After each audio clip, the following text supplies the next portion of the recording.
வணக்கம் நான் உங்கள் அம்மா சமையல் மீனாட்சி. இன்னைக்கு சூப்பரான ஒரு உருளைக்கிழங்கு வறுவல் தான் பண்ண போகிறோம். இருக்கிறதுலே ரொம்ப ஈஸியான ஒரு வறுவல் அப்படின்னாலே உருளைக்கிழங்கு தான். இந்த உருளைக்கிழங்கு வறுவல் பார்த்திங்கன்னா நம்ம தயிர் சாதம், சாம்பார், ரெண்டாவது குழந்தைங்களுக்கு இது ரொம்ப ரொம்ப பிடிக்கும். வாங்க எப்படி பண்ணுறதுன்னு பார்க்கலாம். இப்போ பாருங்கள், இந்த உருளைக்கிழங்கு வந்து நான் 1.5 கிலோ வச்சுருக்கேன். இது வந்து நீங்கள் வதக்கும் போது கம்மியாயிடும். அதனால் எப்பவுமே கொஞ்சம் இது பண்ணும்போது கொஞ்சம் அதிகமாகவே பண்ணுங்கள். ரெண்டாவது இந்த உருளைக்கிழங்கை வந்து நான் பார்த்திங்கன்னா நல்லா பொடியாக நறுக்குனதுக்கப்புறம் நல்லா தண்ணியில் போட்டு அலசிட்டு தண்ணியை நல்லா வடிய விட்டுட்டு இதை கொஞ்ச நேரம் வெயிலில் வச்சு எடுத்திருக்கேன். இதில் வந்து தண்ணியே இருக்கக்கூடாது, அப்போ தான் நமக்கு ஒன்று போல் மொறுன்னு வரும். இப்போ நம்ம ஒரு 7லேருந்து 8 ஸ்பூன் எண்ணெய் போட்டுக்கலாம். இப்போ நீங்கள் 2 பேர் இருக்கிறீங்க அப்படின்னா 1/2 கிலோ உருளைக்கிழங்கு எடுத்துக்கோங்க. ஏன்னா 1/2 கிலோ எடுத்தாலே உங்களுக்கு நல்லா அது சுருண்டு வரும்போது கம்மியாயிடும். கடுகு 1 ஸ்பூன், உளுந்து 1 ஸ்பூன். அதே மாதிரி இந்த உருளைக்கிழங்கு பண்ணும்போது இந்த மாதிரி திக்கான கடாயாக வைங்க. மெலிஸ் கடாய் வச்சிங்கன்னா கடாயில் ஒட்டிட்டு வரும்.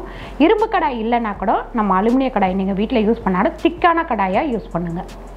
இப்போ இதுலேயே நம்ம 1 ஸ்பூன் அளவுக்கு உப்பு சேர்த்துக்கலாம். உப்பு சேர்த்ததுக்கப்புறம் இந்த உருளைக்கிழங்கை இதில் சேர்த்துக்கலாம்.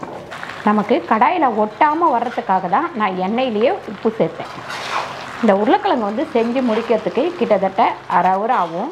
ஏன்னு கேட்டிங்கன்னா நல்லா வந்து மேலே வந்து மொறுன்னு இருக்கும், உள்ளே வந்து சாஃப்டாக இருக்கும். பாருங்கள், இந்த மாதிரி வந்து பொறுமையாக உடைக்காமல் கிண்டணும். உடைச்சிட்டிங்க அப்படின்னா குழன்னு ஆகிடும். அதனால் இப்படி பொறுமையாக உடைக்காமல் இந்த மாதிரி ஒரு ஜல்லிக்கரண்டி எடுத்துக்கோங்க. இந்த மாதிரி உருளைக்கிழங்கு பண்ணும்போது இந்த மாதிரி பொறுமையாக கிண்டி விட்டுக்கிட்டே இருக்கணும். இப்போ நம்ம மஞ்சத்தூள் சேர்த்துக்கலாம். 1/4 டீஸ்பூன் அளவுக்கு மஞ்சத்தூள். நல்லா இந்த மாதிரி வதங்கிட்டு இருக்கும் போது நம்ம காஞ்ச மிளகாய் ஒரு 15 காஞ்ச மிளகாய் வச்சுருக்கேன், 2 கிள்ளி அதை போட்டுக்கலாம். இந்த மாதிரி கிண்டி விட்டுக்கிட்டே இருக்கணும். நம்ம ஒரு 1/2 hour ஆகும் இது ரெடி ஆகிறதுக்கு. இப்போ இறக்கிறதுக்கு ஒரு 10 நிமிஷம் முன்னாடி நம்ம இந்த கருவேப்பிலை சேர்த்துக்கலாம்.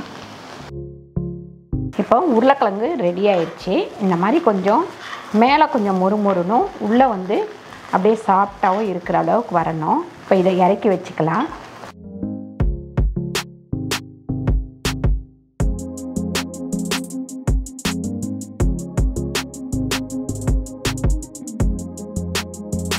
சூப்பரான உருளைக்கிழங்கு வறுவல் ரெடி ஆயிடுச்சு. இந்த மாதிரி நீங்கள் செஞ்சு கொடுத்தீங்க அப்படின்னா தயிர் சாதத்துக்கு ரொம்ப நல்லாயிருக்கும். அதுக்கப்புறம் சாம்பார், ரசத்துக்கு இந்த ஒரு உருளைக்கிழங்கு வச்சு சாப்பிட்றலாம். கண்டிப்பாக நீங்கள் ட்ரை பண்ணி பாருங்கள். இது வந்து இந்த மாதிரி உருளைக்கிழங்கு வந்து நான் லஞ்ச் மெனுவில் பண்ணியிருக்கேன், தனியாக பண்ணலை. சரி, தனியாக பண்ணி காமிச்சா அவங்க எல்லாருக்குமே யூஸ்ஃபுல்லாக இருக்கும் அப்படின்னு சொல்லிட்டு தான் இது தனியாக செஞ்சுருக்கேன். கண்டிப்பாக ட்ரை பண்ணி பாருங்கள். இந்த வீடியோ உங்களுக்கு பிடிச்சிருந்தா லைக் பண்ணுங்கள், ஷேர் பண்ணுங்கள், சப்ஸ்கிரைப் பண்ணுங்கள், ஃபேஸ்புக்கில் ஷேர் பண்ணுங்கள், மறக்காமல் கமெண்ட் பண்ணுங்கள். நன்றி, வணக்கம்.